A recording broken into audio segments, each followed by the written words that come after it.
শীতের দিনে সকালে ঘোরাফেরা থেকে শুরু করে খানা-পিনা এবং ডোরার ভ্যাকসিনের সবকিছুই থাকছে আজকের আমার এই ভিডিওতে। Welcome to my blog. কিছুদিন আগে আমি একটা মর্নিং রুটিন ভিডিও দেই তোমাদেরকে, বাট তোমরা এত ভালো রেসপন্স করেছো আর এত ভালো লেগেছে তোমাদের কাছে, তাই ভাবলাম যে আমার একটা ফ্রাইডে আরেকটা ভিডিও আছে, সো ওইটা তোমাদের সাথে আমি শেয়ার করব। ফ্রাইডে তো আমার অনেক ভালো লাগে, বাট ইদানিং ফ্রাইডে তো অনেক বেশি ব্যস্ত থাকা হয়, বাট সেদিন আমি একটু টাইম বের করে আমরা দুজন মিলে বের হই, দুজন না, এখন তো তিনজন হয়ে গিয়েছি। তো এই ফ্রাইডেতে আমরা ঠিক করি যে আমরা তিনজন একসাথে সকাল থেকে ঘোরাফেরা করব, কারণ শীতের সকালটা ঘুরতে কিন্তু বেশ ভালো লাগে আর আমাদের এরিয়াতে কিন্তু অনেক অনেক বেশি ভালো লাগে, আমার পার্সোনালি অনেক বেশি ভালো লাগে। আমরা এতটাই সকালে বের হই যে আমরা কোনো হোটেলও খোলা পাইনি, তো অনেকক্ষণ ওয়েট করার পর দেখলাম যে এই হোটেলটা খুলেছে, তো ভাবলাম যে এই হোটেলে বসে দেখি নাস্তা খেয়ে কেমন লাগে, যেহেতু ছোট হোটেলগুলোতে কিন্তু অনেক বেশি মজা লাগে নাস্তাগুলো। আর আমরা বাসা থেকে ঠিক করে গিয়েছিলাম গ্রাম সাইডের বা একটু ভিতর সাইডের হোটেলগুলোতে নাস্তাগুলো ট্রাই করব, একটু গ্রাম্য ফিল ভাইব থাকবে এগুলোতে, তো এই জন্যই আর কি এখানে যাওয়া।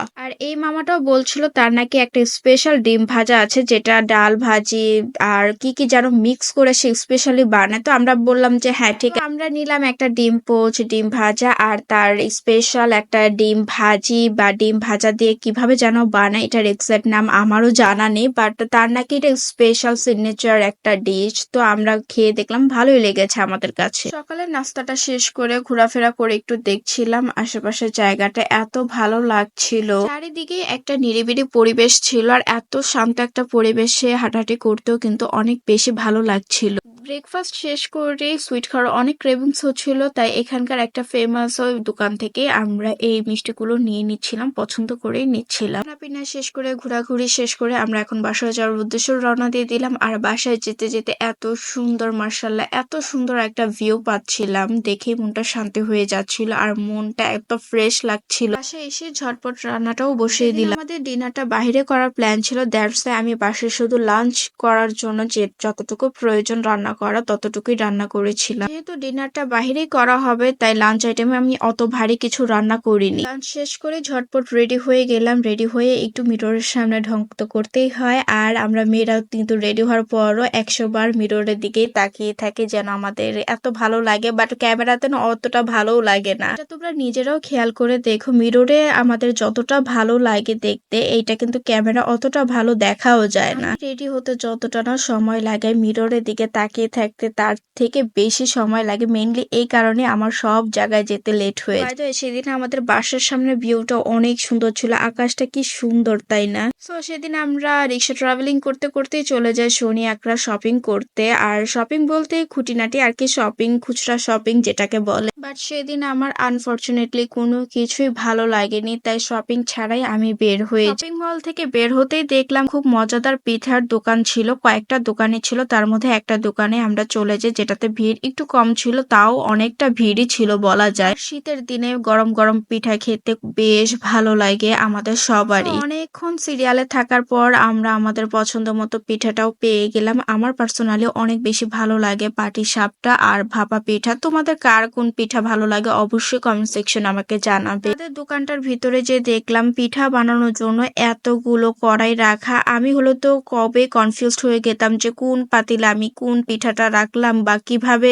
হলো, কতক্ষণে রাখলাম, আমি ভুলেই যেতাম যে পাতিলে আমি এই পিঠা রেখেছি। আর এত স্পিডে তারা কাজ করছিল, মার্শাল্লাহ। এই ভিডিওগুলোতে কিন্তু আমি কোনো ধরনের স্পিড দিইনি, তারা অ্যাকচুয়ালি স্পিডে, অনেক স্পিডে কাজ করছিল, আমার আর স্পিড দেওয়ার প্রয়োজনই হয়নি। আমি যে এখানে দাঁড়িয়ে ভিডিও করছি আমি নিজেই এখনো কনফিউজড হয়ে গিয়েছিলাম যে আসলে কি উনি এই পাতিলে এই পিঠা দিয়েছিল বা কতক্ষণ আগে দিয়েছিল, মানে তাদের টাইমিং আর তাদের যে মনে রাখার বিষয়টা, এটা আমি আসলে সেলুট জানাই। খাওয়া শেষ করে আমরা চলে গেলাম কচ্ছপ কিনতে, কারণ আমাদের অ্যাকুয়ারিয়ামে যে কচ্ছপটা ছিল তার দুজনই মারা গিয়েছে, আর একটা কচ্ছপ তো অনেকদিন বেঁচেছে আলহামদুলিল্লাহ, প্রায় 6 মাসের উপরেই বেঁচেছে, তো আর হায়াত যতদিন ছিল সে ততদিনই থাকলো। আর আমাদেরও অ্যাকুরিয়ামটা দেখতে একদমই ভালো লাগছিল না, তাই চলে গেলাম অ্যাকুরিয়াম কেনার জন্য। আর হুজাইফাও অনেক বেশি মন খারাপ করছিল, মেইনলি হুজাইফার জন্যই এই অ্যাকুরিয়ামের আর কি কচ্ছপগুলো কিনে। তো সেদিন কিন্তু আমরা 3 জন বের হইনি, সেদিন আমরা বের হয়েছিলাম 4 জন, কারণ ডোরাও কিন্তু আমাদের সাথে গিয়েছিল। ডোরাকে মেইনলি নেওয়া হয়েছিল ভ্যাকসিন দেওয়ার জন্য, আর এই সময় ডোরার আর কি ভ্যাকসিনের সময় হয়ে গিয়েছিল, তাই আমরা আর দেরি করিনি, যেহেতু বের হয়েছে ডোরাকে নিয়েই বের হল। ভ্যাকসিন দিতে গিয়ে দেখলাম 2-3টা বিড়াল খুবই অসুস্থ, তাদের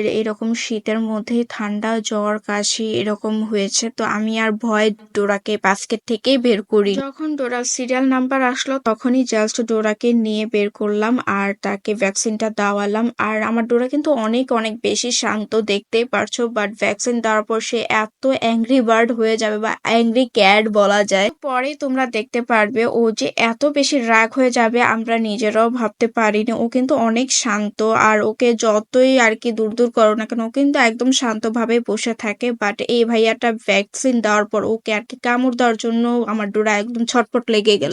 আলহামদুলিল্লাহ ভালো ভালো ভ্যাকসিনটাও দেওয়া হয়ে গেল, এটাতে আমরা হ্যাপি। দেন বাসা যাওয়ার উদ্দেশ্যে রওনা দিয়ে দিলাম, কারণ অলমোস্ট অনেক সন্ধ্যা হয়ে গেছে, এরপর আর বাইরে থাকাটা ঠিক হবে না শীতের রাতে। বাসায় এসে আগে কচ্ছপগুলোতে আমাদের ফ্লোরে নামিয়ে দিয়েছি একটু হাঁটাচলা করার জন্য, কারণ অনেকক্ষণ পানিতে ছিল। কচ্ছপকে কিন্তু অবশ্যই ফ্লোরে হাঁটাচলা করার জন্য একটু স্পেসও দিতে হবে। আর তার মধ্যে আমরা আমাদের অ্যাকুরিয়ামটাও ক্লিন করে ফেলেছি। অ্যাকুরিয়ামে অনেক ধরনের মেডিসিনও দিতে হয় পানির ভিতরে, তো ওইগুলো দিয়ে আমরা কমপ্লিট করে প্রায় 1 ঘন্টার মতো ওয়েট করেছি, দেন কচ্ছপগুলোকে ছেড়ে পাশাপাশি সুইট খেয়ে আজকের ব্লগটা শেষ করছি।